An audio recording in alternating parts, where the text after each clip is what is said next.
Pre board दे रहे हैं, वो भी सब ठीक है। विगत लगभग 11-12 साल से माननीय प्रधानमंत्री नरेंद्र मोदी जी द्वारा परीक्षा पे चर्चा कार्यक्रम चल रहा है। मेरे समझ से यह कार्यक्रम बच्चों को एक बल प्रदान करता है, इस तरीके से कि स्ट्रेस मुक्त परीक्षा, यानी कि स्ट्रेस नहीं होना चाहिए, तनाव नहीं होना चाहिए। यदि तनाव रहेगा बच्चे में तो जो पढ़ा हुआ है वो भी भूल जाता है। तनाव होता क्यों है? क्योंकि वो अपनी परियोजना साल के प्रारंभ से ही नहीं कर पाता है। साल के प्रारंभ से ही यदि वो अपनी परियोजना यानी कि एक योजना बना ले कि मेरे को हर सब्जेक्ट की पढ़ाई किस तरीके से करना है, और जब टीचर पढ़ाता है तो थोड़ा थोड़ा पढ़ाता है, और उस थोड़े थोड़े को यदि आप प्रतिदिन याद कर लेते हैं और दूसरे दिन उसको 10 मिनट दोहरा लेते हैं, तो निश्चित रूप से आपकी जो स्मरण शक्ति है वो भी, याददाश्त भी तेज होगी, और जब याददाश्त तेज होगी तो परीक्षा के समय आपको जो भी क्वेश्चंस आते हैं उसको लिखने में आसान बन जाएगा। दूसरी चीज, split of syllabus. Split of syllabus को शुरू में ही बच्चे को नोट कर लेना चाहिए, क्योंकि स्प्लिट ऑफ सिलेबस के हिसाब से ही मार्क डिस्ट्रीब्यूशन होता है हर चैप्टर का।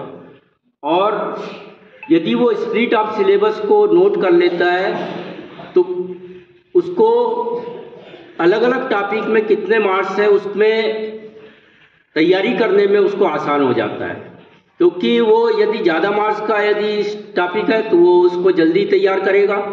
दूसरी चीज़, सीबीएसई हर साल क्वेश्चन पेपर निकालती है, उसका एनालिसिस होना जरूरी है। खासतौर से जो 10th-12th के बच्चे हैं, जब दूसरे साल बच्चे आते हैं तो वो पहले साल का वो पेपर ले ले और उससे टॉपिक वाइज कहाँ से 1 मार्क्स के क्वेश्चंस आ रहे हैं, 2 मार्क्स के क्वेश्चंस आ रहे हैं, किस टॉपिक से 3 मार्क्स के क्वेश्चन आ रहे हैं, 4 मार्क्स के क्वेश्चन आ रहे हैं, 5 मार्क्स के क्वेश्चन आ रहे हैं, कॉम्पिटेंसी बेस्ड क्वेश्चन कहाँ से आ रहे हैं, ये सारी जानकारी बच्चे को उस एनालिसिस से मिल जाती है, जिससे उसको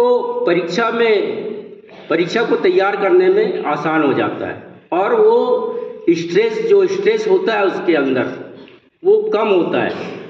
क्योंकि जब बच्चा तैयार रहेगा तो निश्चित रूप से उसका स्ट्रेस परीक्षा के समय कम रहेगा। यदि तैयार नहीं है वो, क्योंकि कई बच्चे क्या होते हैं कि टालते रहते हैं, और जो अच्छे मार्क्स लाते हैं बच्चे वो टालते नहीं है, वो लगातार उनके ऊपर ऑब्जर्वेशन कीजिए कि वो लगातार दूसरी एक्टिविटी को करते हुए वो अपनी पढ़ाई जरूर कर लेते हैं। उसके कई उदाहरण हमारे इस विद्यालय में हैं। जो बच्चे हर एक्टिविटी में रहने के बाद भी अपनी पोजीशन विद्यालय में बना लेते हैं। तीसरी चीज, जो टॉपिक वाइज है उसको छोटे छोटे टॉपिक में और पॉइंट वाइज यदि आप तैयारी करते हैं, पॉइंट वाइज, तो छोटा छोटा यदि पॉइंट यदि लिखते हैं, एक बड़ा आपके पास चैप्टर है उसके पॉइंट्स को यदि नोट कर लेते हैं तो पॉइंट जल्दी याद रहते हैं, और जब पॉइंट्स याद आते हैं तो निश्चित रूप से उस टॉपिक को हल करने में या जो भी आपका विषय वस्तु है उसको लिखने में आपको आसानी हो जाती है। तीसरी चीज, आप सुनते हैं, पढ़ते हैं और लिखते हैं, ये 3 प्रक्रिया पढ़ने की होती है। एक सुनना, जब टीचर पढ़ाता है तो सुनता है बच्चा।